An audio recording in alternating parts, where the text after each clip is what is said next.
नमस्कार news room को स्वागत करुछि मु अभिन्न आशुतोष। पुणी भारत को धमक देछि पाकिस्तान आउ एथर सिंधु जल चुक्ति को नहीं भारत को पुणी धमक देउछि पाकिस्तान।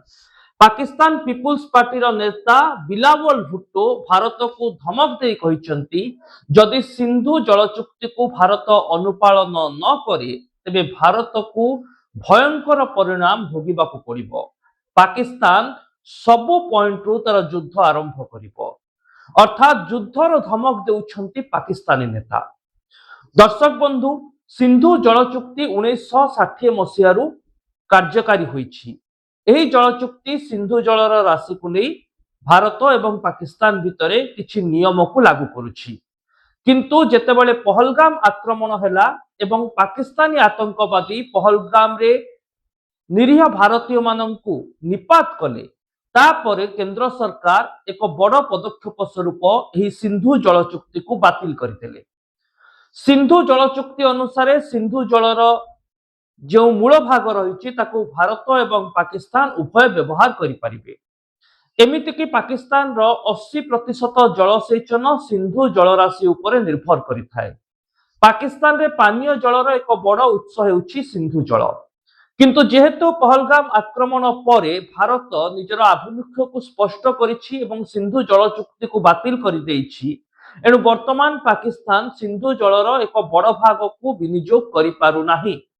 भारत रे जो डैम बा बैरेज रहिछि ता द्वारा सिंधु जलराशि को अटकाई दिया जाइछि एवं पाकिस्तान मध्य जानिछि जे से आतंकवाद सृष्टि करुछि। पहलगाम आक्रमण रे तार हाथ रहिछि, एणु पाकिस्तान मध्य बड़ पदक्षेप नै पारु नाही।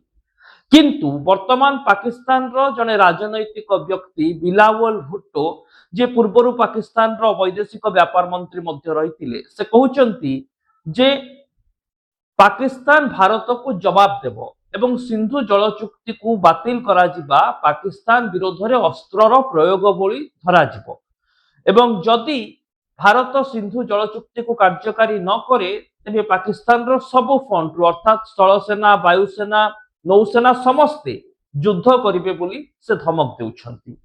हेले से बोधे भूली जाउछंती जे पाकिस्तान निजे ही आतंकी हमला करी फसी जाइछि।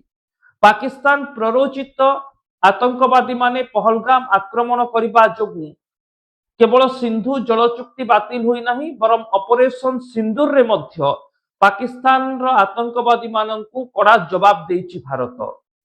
पाकिस्तान रो विभिन्न आतंकी कैंप उपरे घन घन आक्रमण करी पाकिस्तानी आतंकी को मेरुदंड एक रकम रो भांगी देइछि भारत। एनु बिलावल भुट्टो भारत को धमक देबा परिवर्ते निज माटी रे केमिति आतंकी कार्यकलाप न हेबो से दिगरे जदि चिंता करन्ते हुए तो भारत पाकिस्तान रो संपर्क रे मध्य सुधार आसंता। तबे बिलावल भुट्टो ए पूरा बयान एक सेमिनार रे देइछंती, जो सेमिनार टी सिंधु जल चुक्ति उपरे पाकिस्तान रे आयोजित होइथिला। केवल एतिकी नुहे, बिलावल कहउचंती जे जदि सिंधु जल चुक्ति कार्यकारी न हुए तेबे पाकिस्तान निजर न्यूक्लियर वेपन व्यवहार दिगरे मध्य अर्थात परमाणु बोमा व्यवहार दिगरे मध्य चिंता करिवो। काहेकि ना परमाणु बोमा केतेबेले प्रयोग करा जाई परिबो से नै जो गाइडलाइन बा नियम रहिछि सेथिरे मध्य आमे बुझुछु जे सिंधु जल जेतेबेले हमकु मिलु नाही एवं हमर आवश्यकता पूर्ण हेउ नाही, एहा मध्य न्यूक्लियर वेपन रो गोटे क्राइटेरिया। भुट्टोंकर एभली बाचलामी देखिले मने हेउछि सते जेमिति न्यूक्लियर वेपन रो क्राइटेरिया विषय रे पाकिस्तानी नेता जानंती नाही। आ पाकिस्तान को से माने फंपा धमक देउछंती। पाकिस्तान माटी रो से माने फंपा धमक देउछंती।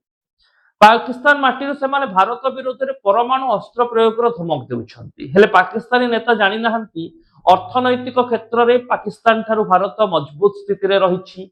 मिसाइल एवं ड्रोन टेक्नोलोजी रे भारत अत्याधुनिक ज्ञान कौशल व्यवहार करुछि। ब्रह्मोस एहार एक उदाहरण, जेतेबेले स्वदेशी ज्ञान कौशल मध्य भारतर प्रतिरक्षा एवं सामरिक क्षेत्र में वृद्धि पाइछि।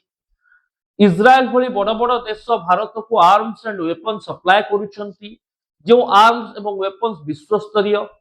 एणु एभली स्थिति रे पाकिस्तान रो ये गोटे फंपा माठियार शब्द बेसी कहा जाई पारे किंबा बाचलामी कहा जाई पारे, किंतु सेठिकार नेता माने जो भली ढंगरे भारत विरोधी स्लोगान देउचंती बा भारत विरोध रे युद्ध करिबा पई साधारण जनता को सामने रे बाहास्फोट मारुचंती, भारत मध्य कूटनैतिक स्तर में यार जवाब देवा उचित कहीं पाकिस्तान पूर्वर एकाधिक बार भारत को धमक देछि किंतु भारतर किछि भी बिगाड़ी पारि नाही एवं जेतेबेले ऑपरेशन सिंदूर रे पाकिस्तान रो पोल खोल होइथिला पाकिस्तान भयभीत हो जाइथिला एमिति कि अन्य राष्ट्रर सहयोग मध्य रक्षा पाइबा पई लोडिथिला अमेरिकार सहयोग लोडिथिला जहा पाकिस्तान प्रधानमंत्री निजे स्वीकार करिसंती जे ऑपरेशन सिंदूर केमिति पाकिस्तान रो आतंकी शिविर को अस्तव्यस्त करि देइथिला जहा को लेखि चिंता रे पड़ी जाइथिले पाकिस्तान सरकार एणु एही दृष्टिरु पाकिस्तान मध्य बुझी नेबा उचित जे भारतर प्रतिरक्षा एवं सामरिक क्षमता केते एवं भुट्टों भली जो नेता माने बेली बेली हेउचंती सेमाने निजर अस्तित्व को देखि एभली बयान देबा उचित। दर्शक बंधु ए रिपोर्ट टी केमिति लागिला निहाती जणाइबे एतिपाई न्यूज रूम को हम सोशल मीडिया यूट्यूब और फेसबुक रे सब्सक्राइब करंतु वीडियो को लाइक और शेयर करंतु कमेंट बॉक्स रे निजर मत लिखंतु। रहूची नमस्कार।